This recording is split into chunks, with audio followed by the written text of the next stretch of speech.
Ladies and gentlemen, welcome back to the Crypto News Podcast. We are buzzing as always, and today's guest is coming in hot from the City of Angels, the one and only La La Land, Los Angeles. Super pumped to have Joshua Kriger on the show, the co-founder of Edge of NFT, formerly known as NFT LA, and co-host of the Edge of NFT podcast. Josh is a serial entrepreneur from Boston, good old Beantown, now staying warm in Southern California, who has launched and consulted with businesses across a variety of industries, including food, fashion, art, and entertainment. He is ex-Big Five senior manager and has led an array of multi-million-dollar complex data analytics and geospatial data projects. Josh has dabbled and then some with data analytics and visualization and marketplaces, and he enjoys sports games and funky art with a message. Josh, pumped to have you on, man. How you doing? Good, man. It's good to be here with you in, I guess, Playa del Rey, so you're keeping warm too. Yes, good old Mexico. A couple days ago in Toronto, it was minus 30 Celsius, which for my American friends would be, I think, minus 35. Like that is, that's when you walk outside and the face starts going red and you can't feel your nails and your toes. It's unfortunate. Feel bad for my friends and family at home, but it is what it is. You know, I think like people pay for that in LA. It's called a cold plunge. And like we pay like $50 or $100 for that experience. But yeah. It's too much fun. Been trying to get you on for a while. You and the team have blown up what is now Outer Edge and used to be NFT LA. I think before we get into you and your incredible career and what you and the team are doing, I'd love to know why the name change. Because from my perspective, I loved it. I thought it was great. You knew right away. Everyone knows as soon as you hear the words LA, you know exactly what it means. And I loved it, but I'm sure you guys got a better reason for it. Why change the name from NFT LA to Outer Edge LA? Yeah, so great question. It was really an evolution for the year to a new theme based on the evolution of the industry. We love NFTs. We love NFT LA. The desire was to build something more broad for the Web3 culture and support the overall convergence of technologies that's happened in the space over the last year. Things have moved really fast. I think, you know, there's always a debate in Web3, right? Is each month like 7 years or 9 years? I'm not sure, but things are moving fast.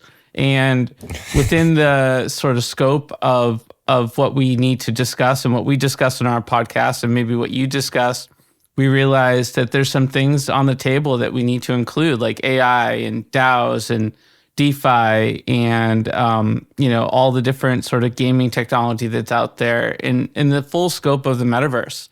And so we wanted to come up with a theme for the year that was fully encompassing of all this incredible technology in supporting all the builders and creators out there. Because there's folks doing great stuff with Web3 where NFTs are a tool in the toolkit, but there's other tools in that toolkit as well. Well said. Who came up with the name? Like the name's pretty sweet. Outer Edge, you know what I mean? Like it's funky, it's a little far-fetched, it's a little like futuristic, but it also like sort of encompasses everything, puts it in a nice little bucket that's sort of understandable if you were to think, what would Outer Edge LA perhaps, if there was a conference titled Outer Edge, what would it encompass? And you guys nailed it on the head. So shout out time. Who came up with the name?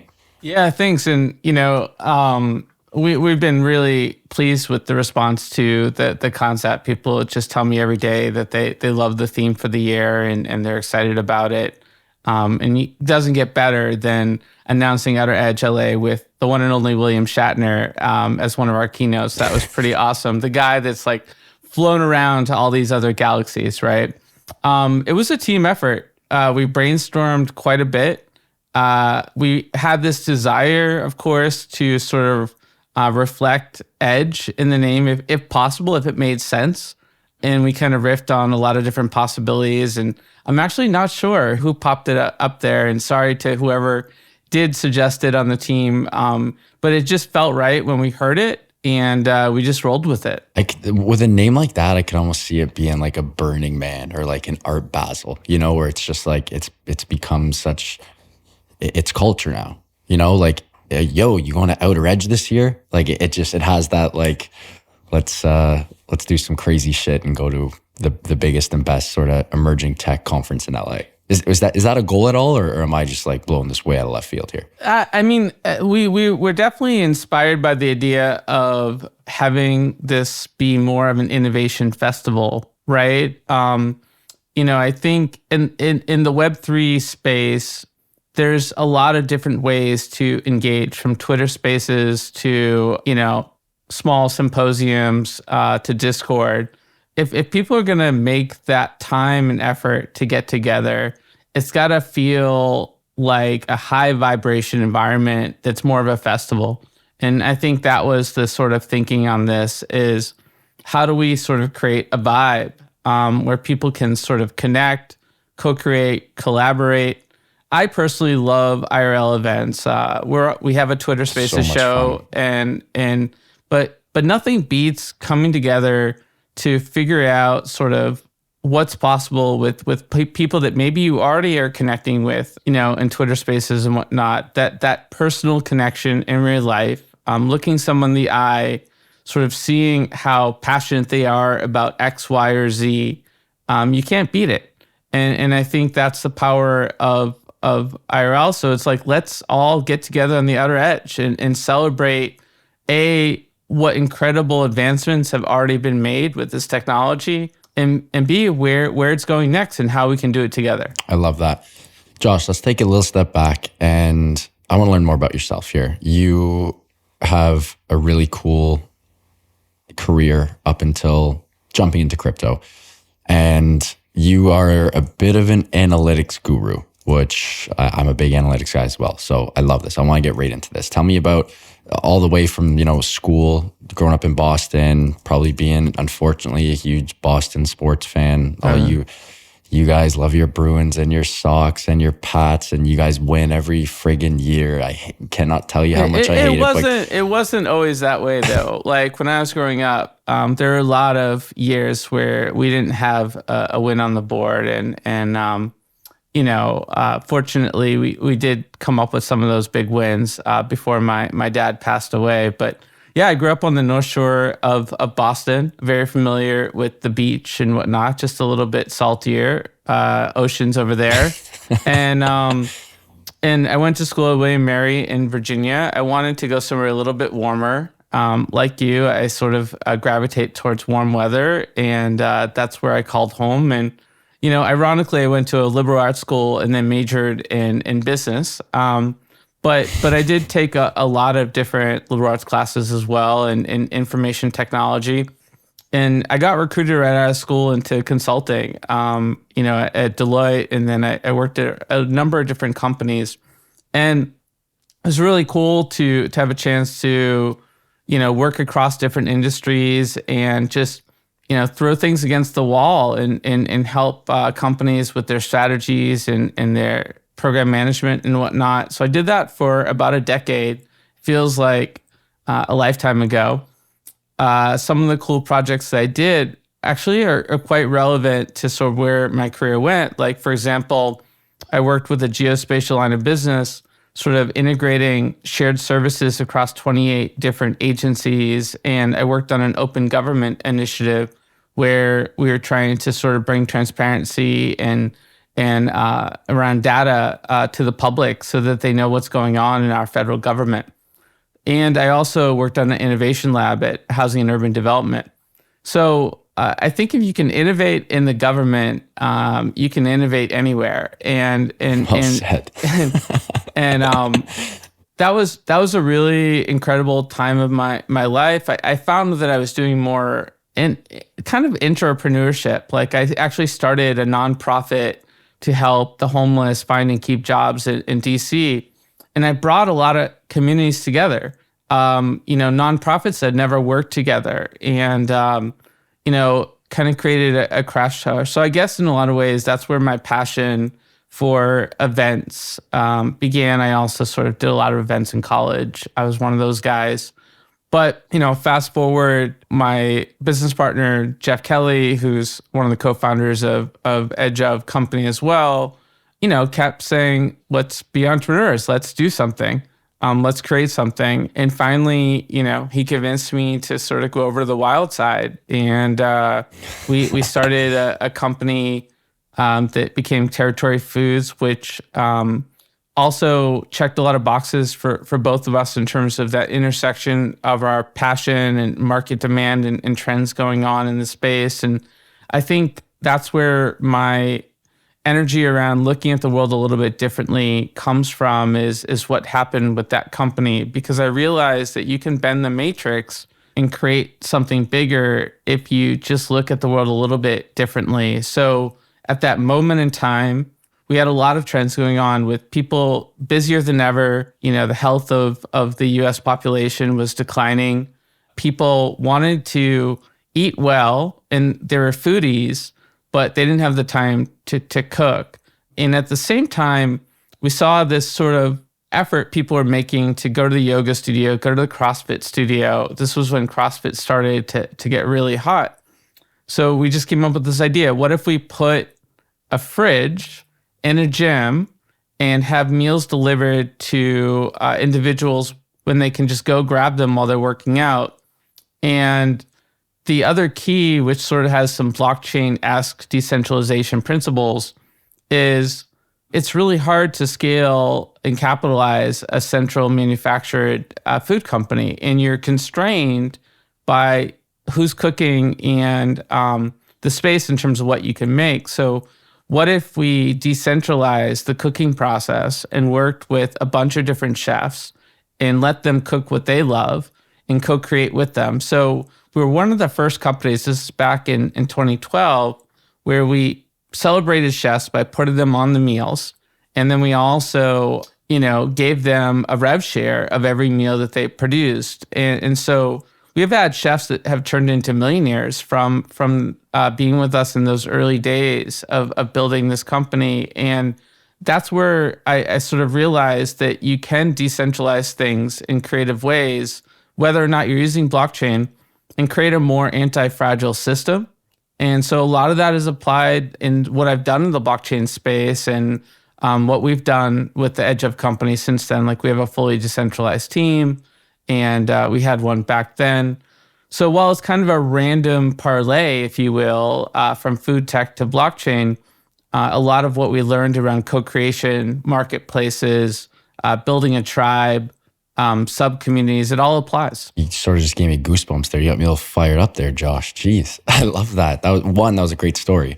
Before we get into all the blockchain stuff, you guys almost like, so you sort of had like the Uber Eats-esque, I know it's not quite the exact same, but a lot of similarities. And also that the whole health kick thing.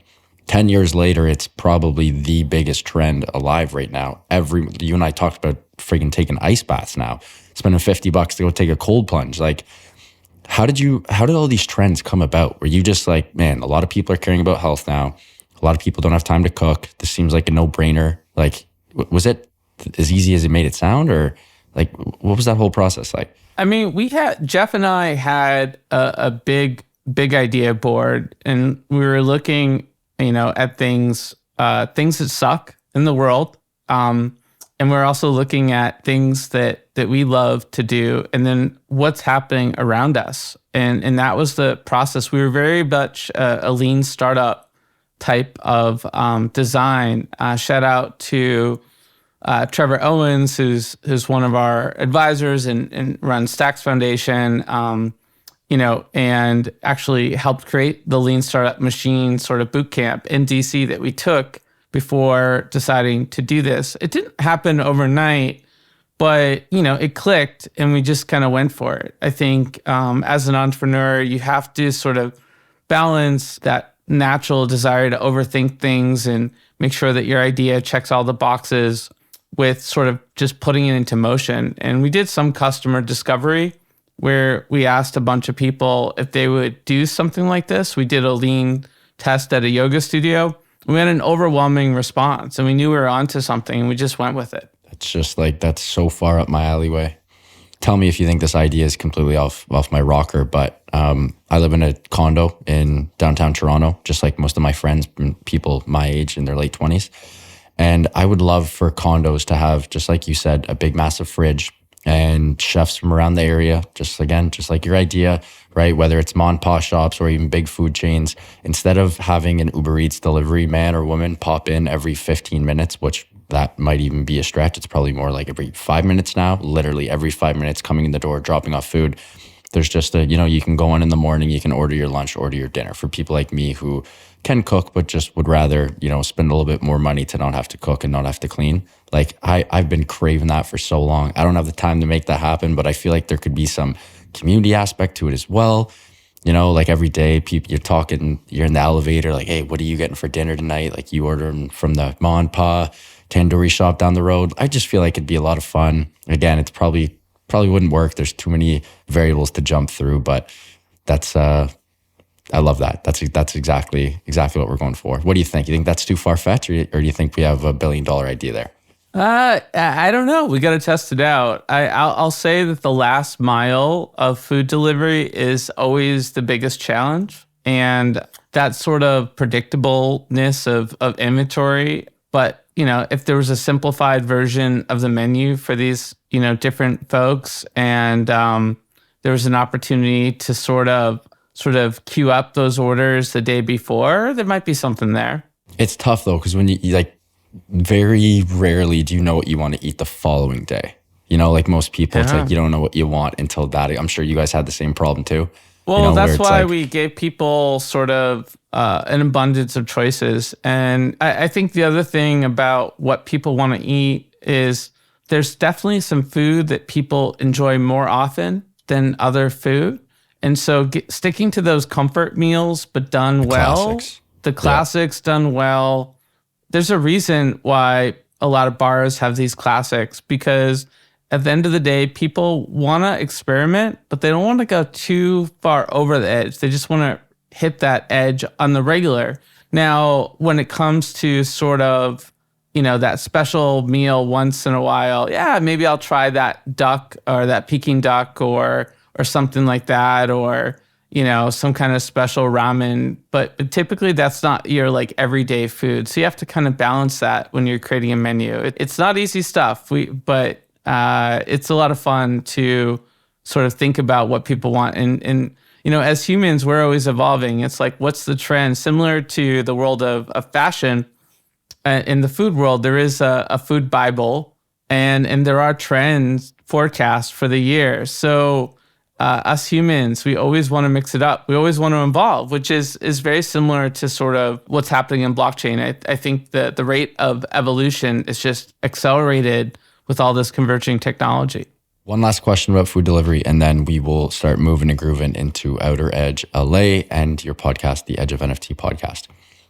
Uber Eats, did you have this vision at all? Did you ever think that Uber Eats and DoorDash and all of the massive food delivery conglomerates, did you ever think that they would be as widespread and as popular as they are? Because like it is in downtown areas, Josh, it is, and I can only speak for the downtown areas that I've been to and most likely in North America, it is absolutely absurd there. Every other biker on the street has a cooling pack on his or her backpack. Every fifth car is probably an Uber Eats delivery driver. It is insane. I've never seen anything like it. My condo in Toronto literally has its own sort of separate room now just for food delivery because there's so many food packages coming in and out. Did you ever think that this would happen sort of 10 years after you and your biz partner came up with a very similar idea? We saw the trend. I mean, I order from Uber Eats on the regular, and I think Uber Eats really helped Uber's business during COVID. They needed to evolve, and they put a lot of marketing energy into it. But fundamentally, the trend has been there. People continue to cook less, and in metropolitan areas, there's a high enough disposable income that people value quick in sort of not having to think about things. The big challenge I saw was the time to deliver. I think that time has cut down a lot with the proliferation of drivers over the last year or two. Prior to that, I was reluctant to pull the trigger because you get an estimate of 30 minutes and then your food comes in 2 hours and it's cold and that's no fun. But yeah, I think we did see this coming and that's why we're so bullish on Territory Foods, which continues to sort of evolve as well and serve more folks more conveniently. But there's a strong trend in our society around convenience, eating well, and those trends are not going away. People will continue to evolve the food industry and other industries to, achieve that greater level of convenience for metropolitan consumers. Alrighty, quick break, and then we get into the NFT and crypto stuff. Folks, Prime XBT, you guys know we love Prime XBT at Crypto News, longtime friends of the show, and incredible people as they offer a robust trading system for both beginners and professional traders. It doesn't matter if you're a rookie or a vet, you can easily design and customize your layouts and widgets to best fit your trading style. Prime XBT is also running an exclusive promotion for listeners of the Crypto News podcast. The promo code is CryptoNews50, and that gets you 50% of your deposit credited to your trading account. Again, CryptoNews50, CryptoNews50, all one word, to receive 50% of your deposit credited to your trading account. And now back to the show with Josh. Josh, NFT LA was a massive success. You guys had over 250 speakers, which is not an easy feat. And now the name is Outer Edge LA. You got to tell me, why did you and the team have the vision to create NFT LA, which is now Outer Edge LA? Yeah, thanks, Matt, for the question. And it was a great time, and we were really excited to bring everyone together. We wanted to offer up a new type of experience where people can gather, get to know each other, create memorable moments, endure, and then walk away and do something with what they've learned. And that was really the culmination, a lot of thinking that Ethan, Jeff, and I did while we were doing the podcast. We love doing the podcast. It's a lot of fun getting to know new people and learning about what they're doing. And we saw our audience growing. And we wanted to give them a chance to all connect and do something for LA, which is such a staple of the creator economy.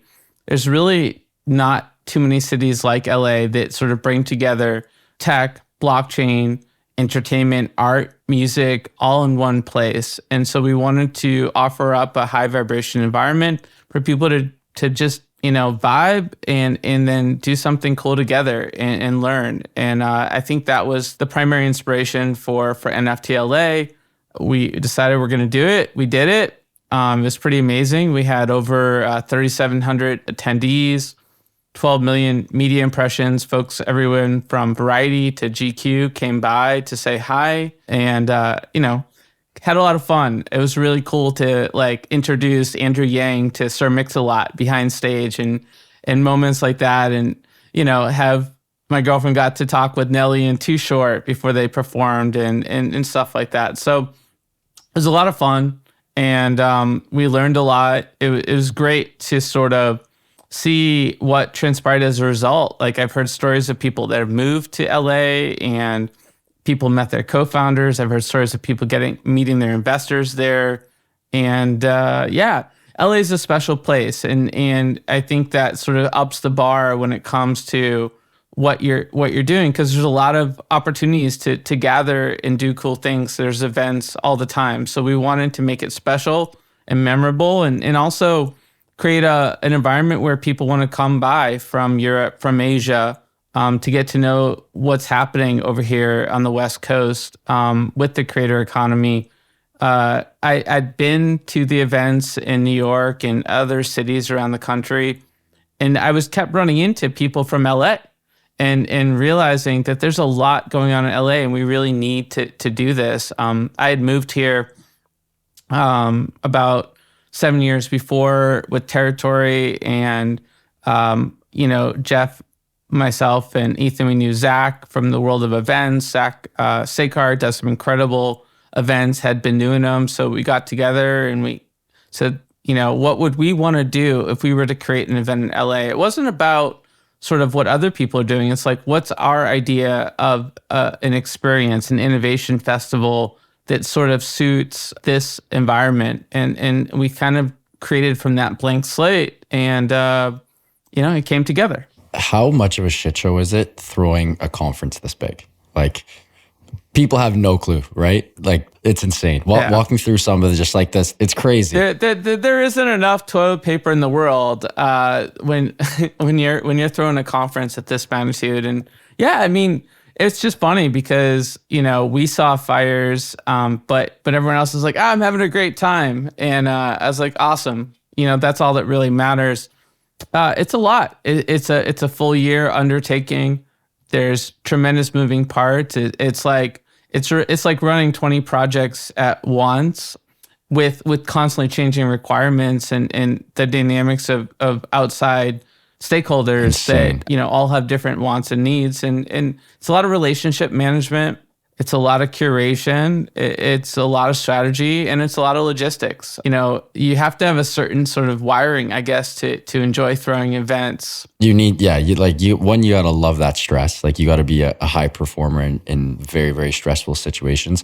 And I've never thrown an event even remotely close, not even 1/1000th of the size of Outer Edge LA. But the thing that I find so interesting is you haul ass and work your booty off for 360 days, just so the other 3 or 4 can go smoothly. Like, it's there's not a lot of businesses that are like that, and it's just the moving parts, like making sure food and beverage is locked and loaded, making sure all the speakers are locked and loaded, the performers, the moving company, all of the chairs and tables, the everything. There's just millions of moving parts, and having this go smoothly, I just feel like is such an underappreciated aspect. And I'm a big conference guy. I love conferences for all the reasons that you spoke about, but there's never any thanks to the people who run them. It's just like, see you next year. You know what I mean? Well, we're really grateful for the support. I still get hugs from people that went to the event. So yeah, I mean, I appreciate you saying all that, because we do put our hearts and souls into this event. And we do it for the community. I'm very grateful that we have an incredible team to pull something like this off. About half our team is women. Our team comes from the events world, from the entertainment world, from the podcast world, from the media world. And we leave it all on the table to throw an incredible event that sort of inspires people doing amazing things in the world for years to come. And that's sort of the biggest appreciation that we internally have is when you manifest something that makes the world a little bit better, that allows people to sort of reach their next goal. That's really gratifying for me. And it's what keeps me sort of going during the grind, right? Like, yesterday was a 6:30 a.m. start to 10:30 p.m. I sort of realized, I've got this interview with Matt tomorrow. Let's go. So took a cold shower this morning, and here we are. And this is the nature of events, and that last sort of 8 weeks. It's pretty intense, but I'm sort of training for this. I know we were talking about health, if you want to go into that topic at some point, but I've been training for this sort of time period for us. So this year I'm ready. What does training for this look like? Like, you're talking mentally, physically, a bit of both? All of the above. I've been working out more and drinking more water, trying to go to bed a little bit earlier, even though like stuff is on my mind. Been listening to a lot of Andrew Huberman and enjoying some of his advice around supplements that really are supplemental to sort of doing the right things initially, trying to get better quality sleep, walking in the morning, meditating. These are all really important to sort of balance stress load in this type of environment. And, it does help to have an incredible team of folks that are the right people in the right place, sort of thinking about things so you don't have to think about them. Yeah. Health, wealth, and happiness, baby. That is the name of the game. What is going to be different from 2023 to 2022? Again, you guys had over 250 speakers, bunch of big dogs, incredible performers, the whole 9 yards. It was world class. And this year it's going to be even more world class. How do you pull that off? And what do the attendees have to look forward to for Outer Edge LA 2023? Yeah, we're trying some new things this year, and learning from our event and the feedback of folks. Like, for one thing, we wanted to curate a slightly tighter lineup of speakers and have all of that in one place. So there's a really awesome room when you walk in the convention center called West Hall. And so we wanted to make sure it's easy for people to just all come together in one place this year. And so that's one thing. The other thing is, we're really living and breathing the concept of the outer edge. So when you go in that space where everyone's together, on the outer edge of that space is going to be community activations. So we're giving away land grants this year to community-based projects, artists, folks that want to do something cool in the space. Maybe it's more of an emerging project, slightly tighter on funds. So we give them a plot of land where they can co-create with us. And that's really exciting. So we've gotten a lot of incredible applications from local artists that have said to us, normally I don't do events. I do my own event, right? So this year they're coming and they're doing something with us. And then the other thing that we're doing is really doubling down on community events. So we focused our conference. There's a sort of casual gathering on Monday, and then the primary event is Tuesday and Wednesday. Thursday is Community Day.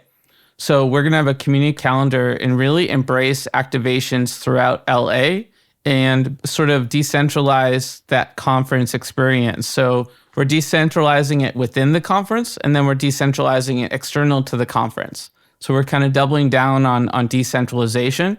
And there's just people doing great things all over LA. And we want people that come into town to have a chance to get some vitamin D, to move around, to check out what's going on throughout LA. So there'll be all sorts of things from sports and wellness to art activations people are doing around the city. So we're partnering with some of those folks and we're featuring all of them on our community calendar. Another thing that is different this year is we're doing more social impact talks, which I think is really important. Ariel Caputo on our team is sort of heading that effort. There's been so many great philanthropic projects sort of tied to Web3, and we want to sort of shine a light on those projects this year. We want to cover AI in more detail this year. So those are some of the fun things we're doing differently. We're also going to have a content streaming studio at the event where we're going to do sort of live Twitter spaces throughout the conference for people that maybe can't get to LA so they can be part of it.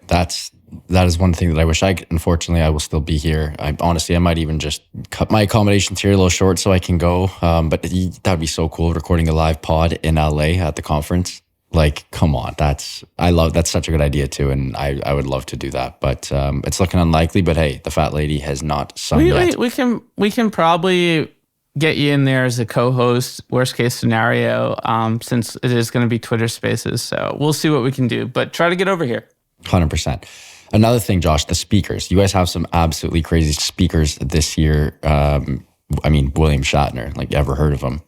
That's crazy. And so cliche for Outer Edge. Neil Strauss. Cliche in like the best possible way, right? Oh, I mean, who wouldn't want to hear that dude talk? He's the man. Neil Strauss, huge. I read The Game when I was like, I want to say 17. I think that was the first nonfiction book I ever read. And he's just an absolute legend. Yeah, and by the way, he's been a huge Web3 advocate. He's done the decentralized publishing model. He worked, with Jenkins of LA. So, really, really incredible sort of pedigree that Neil has in terms of innovation in the space. And he's written over 10 bestsellers. I think he just launched another book. He's just prolific, thought leader. Crazy. And a couple more names just while we're on the train here. Co-founder and executive chairman of Animoca Brands. Yeah, Sue, who is, for those who don't know Animoca, they have an equity stake in probably every Web3 company you've ever heard of, and are doing a hell of a lot for creators and really moving and grooving. LA Rams CCO Jennifer Prince, two-time NBA All-Star Baron Davis. The list goes on and on and on.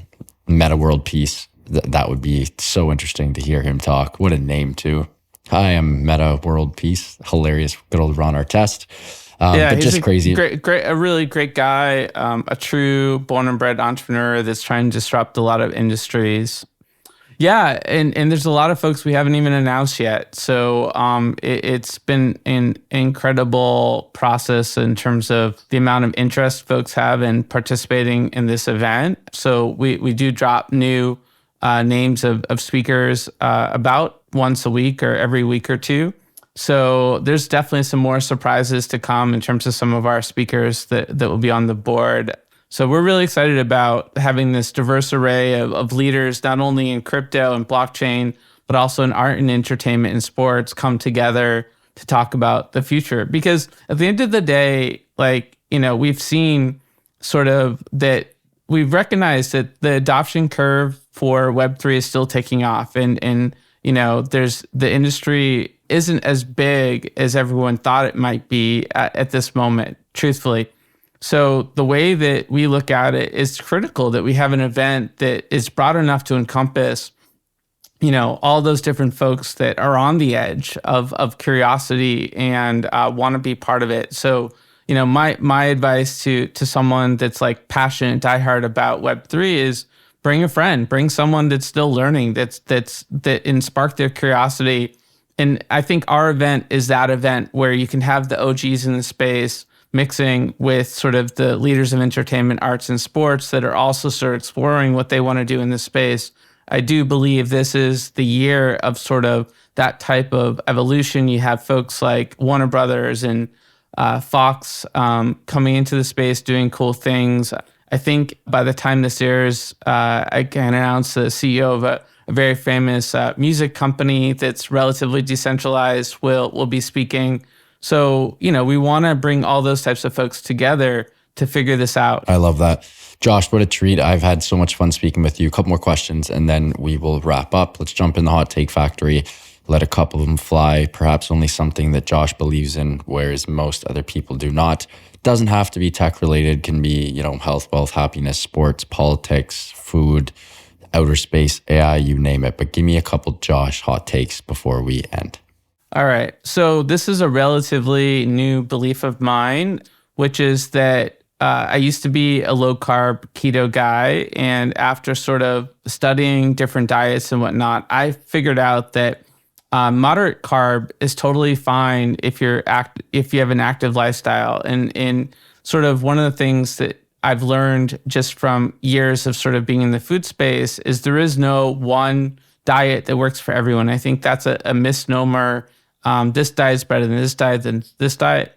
Everyone's different. It depends on your age, your lifestyle, your genetics, sort of how you like to eat. But there's definitely sort of ways to be healthier, whether it's, vegan or Mediterranean or low carb. But I think the key there is it's not just the diet, it's what you eat and when you eat it and how you eat it that also matters. Well said. Are you a fasting guy? I have, but the challenge right now, and this is sort of probably a TMI, is when you fast, you want to sort of have your eating period between like 2 and 8 p.m. And I find myself on meetings a lot during that time, so I don't have enough time to eat food. So I can't do the fasting thing as usual. So because of that, because you want to get enough calories in your diet overall, I tend to be grazing throughout the day a little bit more and eating normal breakfast. But I love fasting, and it's definitely a good way to sort of help increase your metabolism if you do it right.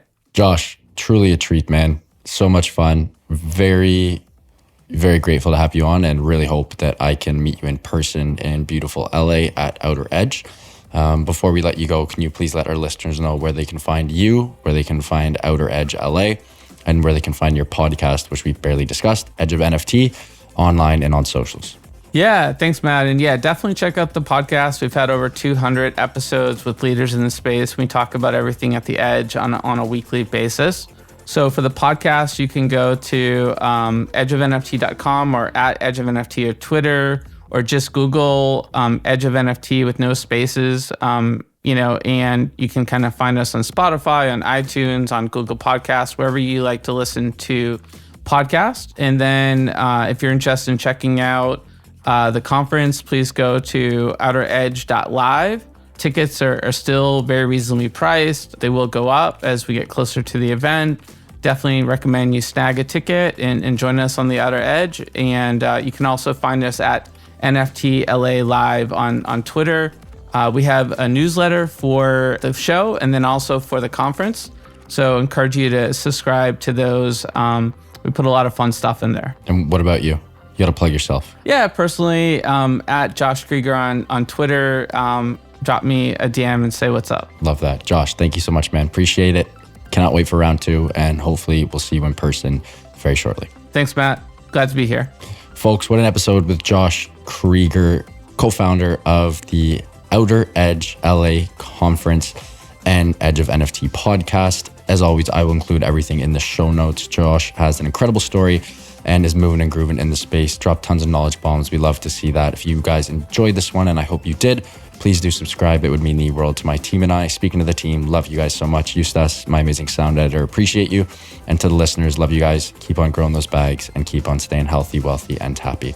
Bye for now, and we'll talk soon.